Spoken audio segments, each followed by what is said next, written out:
Now we're going to look at menu types within a community. So we basically have loaded up the editing or creating community screen, and we start at the top just to show you where we are. You've loaded up your header pick, you've loaded up your logo pick, your description, your community wallpaper. If you look at it on the left, you see here, this is my phone that I've loaded up to the screen. So you see the pic we've loaded and you see how it appears on the phone. And now we're going to look at menus. I'm not going to worry about smart menus in this video. There will be a separate video on smart menus. Right, we're now ready to look at the menus.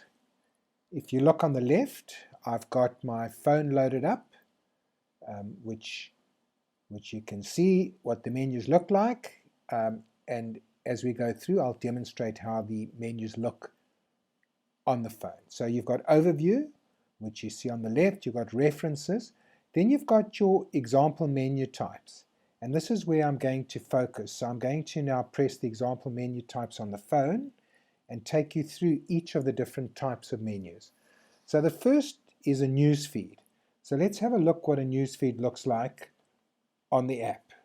So basically here, Andrew has created his top 10 courses that need to be played in South Africa, and he's got them as a news feed. You can like, you can comment, you can save. So it's just like a typical news feed that you would find on any Facebook type application. Right, the next one we've got is events. Okay, and the events display a little differently. They're also the same catalog type view, but it's got basically what the name of the event is, the time.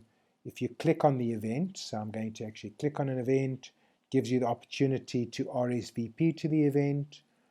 You can comment on the event if you want, and it arranges the events in date order. Right, then the next one, if we look, is a gallery. So here we've taken basically the pics of all the must-play courses, and they've been loaded into a gallery view. And you can click onto, if we click onto the first one, now one can flick through these one by one and see what all the pics look like in a gallery view. Leopard Creek, and that's basically how gallery view works. I click the cross at the top, takes me back to the thumbnail view. Really fabulous for photographs, and I'll go back. Then website link, very powerful feature. We've loaded up the top 100 golf courses website. So you can put any web link in here and it'll load that website, and then if you look on the phone, you now have got full access to that website. There will be a separate video loaded on all the different options that you can actually incorporate via links.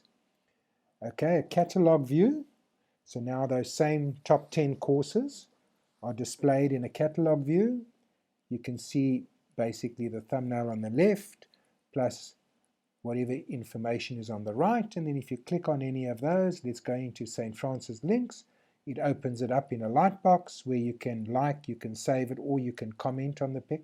Then the next one we've got is a list view, and that's presenting much smaller thumbnails on the left. And obviously the same, you can click onto it and it takes you into a lightbox view of that post. Marketplace, if you have something for sale, then it lists everything that's for sale, and if you go in, it'll have basically what it is, and then you can interact via a marketplace feed with the person wanting to sell any particular items there.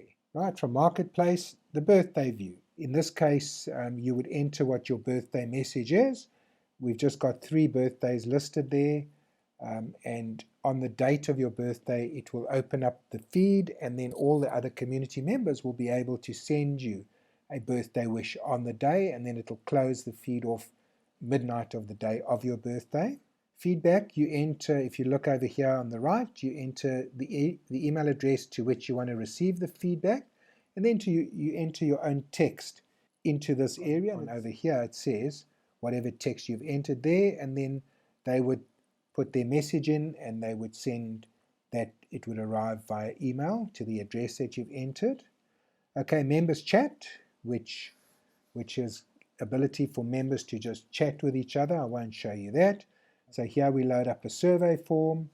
Do you want to run surveys at your club? Yes, no. And you can now do online surveys with your members. Then we've got a business directory. Here we have one loaded for Joy Directory. We will have the option here for you to personalize it as well.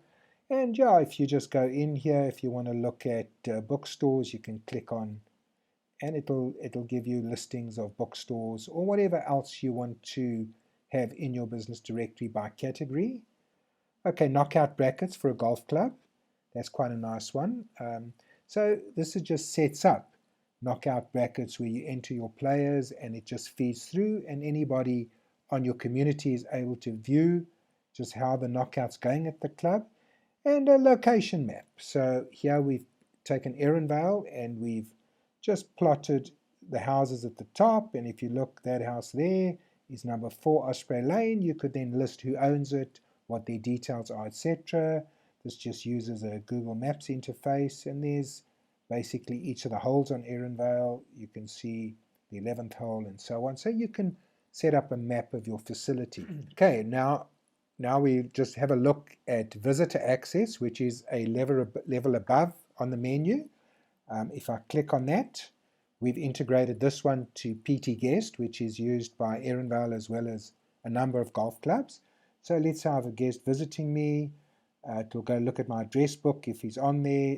Let's say Dave Jones, enters in his details, his phone number, etc. I'm able to edit those if I need to, and then I can request the PAC and he will get that PIN code which gives him access to Erenvale. I don't want to do that because it's a live system.